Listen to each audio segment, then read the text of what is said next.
Hello, dear friends. Today, we're going to talk about the British steel helmet. Anyone who has seen a British soldier in a photo or newsreel will wonder, what's that guy wearing on his head? The steel helmet designed by John Leopold Brodie, commonly referred to simply as the Brodie helmet, became the trademark and the main distinguishing feature of the British infantry. It's hard to find a headpiece that was mocked more. This helmet was called a tin hat, a dough helmet, a combat pot, and a soup bowl. The Germans called this helmet a salad bowl. You'd think they'd have had their fun in World War I, and that would be enough. Let's make normal steel helmets for World War II. But no. Later on, deeper helmets were adopted, though with the same distinctive features. Well, there's clearly something about these helmets. It's not for nothing that they kept their shape. Let's figure out where the English Cocker Spaniel is buried here. This helmet traces its lineage back to the medieval capellina, also known as the chapel. This term referred to all simple helmets shaped like a low cap with steel brims. Chapels did not have half-masks or visors, so they were usually worn over a chainmail hood. These simple infantry helmets appeared as early as the 13th century and immediately became popular. The Germans called them Eisenhut, meaning iron hat. The Italian, cappellino, and the French, chapel, also translate as hat. The wide brims of the cappellina, which sloped slightly downward, protected not only the head, but also, to some extent, the face and shoulders. These helmets were convenient primarily because they provided good visibility while effectively protecting the infantrymen from projectile fire from bows, crossbows, and slings. Additionally, they served to protect the head and body during assaults on fortifications from falling stones, logs, sand, or pouring resin. In the 13th to 15th centuries, even knights sometimes wore capellines. This was especially true on campaigns, when a heavy knight's helmet with its poor visibility through the visor slits was inconvenient.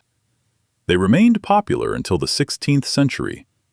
Later capellines were no longer riveted, but were made from a single piece of metal. Often the helmet was shaped so that it could cover the upper part of the face as well. For this purpose, the brim was made slightly lower and wider, and viewing slits or special cutouts were made in the front to form eye holes. If a soldier needed to shield his face from blows in battle, he would simply pull the helmet down over his face and look through the slits.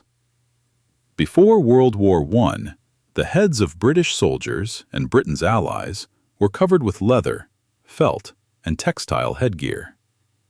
Items made of elastic and soft fibers did not protect against metal shrapnel.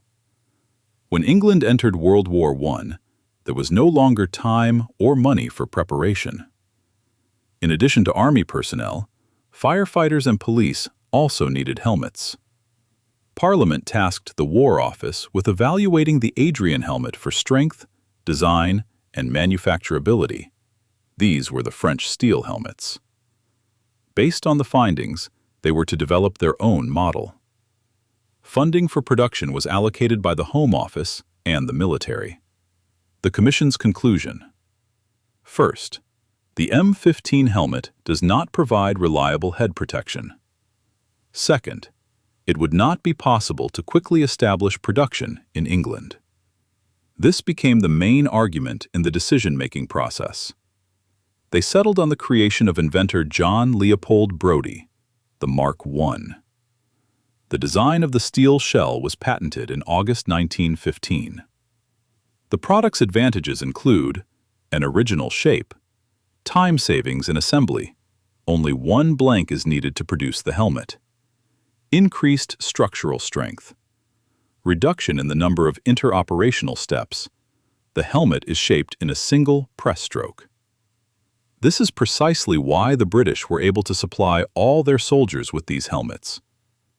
A total of 7.5 million units were manufactured.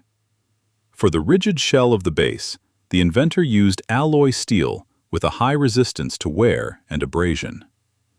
A distinctive feature of the helmet's shaping is the uniform thickness across virtually the entire convex surface. The Mark I helmet weighs approximately 600 grams. The steel surface is coated with glossy khaki paint. The British Brodie helmet mimics the earliest Kaplans, which were flat in shape and lacked slits.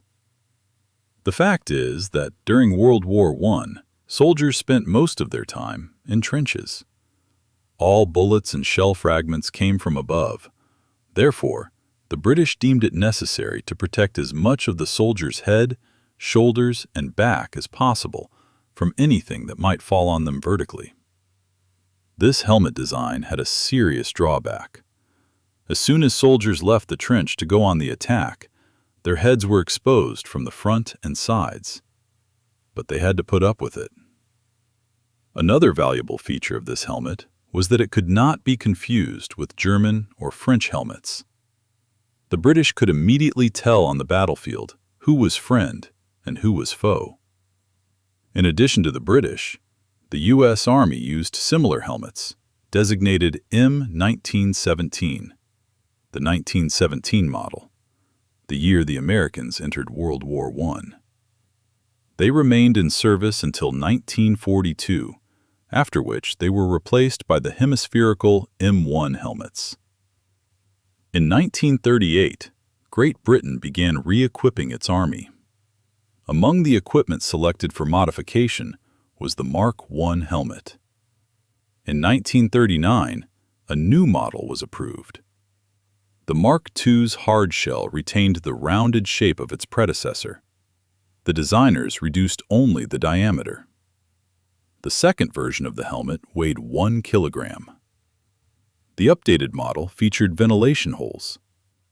The Mk2 helmet was distinguished by its hygienic design and the ability to adjust to the size of the head.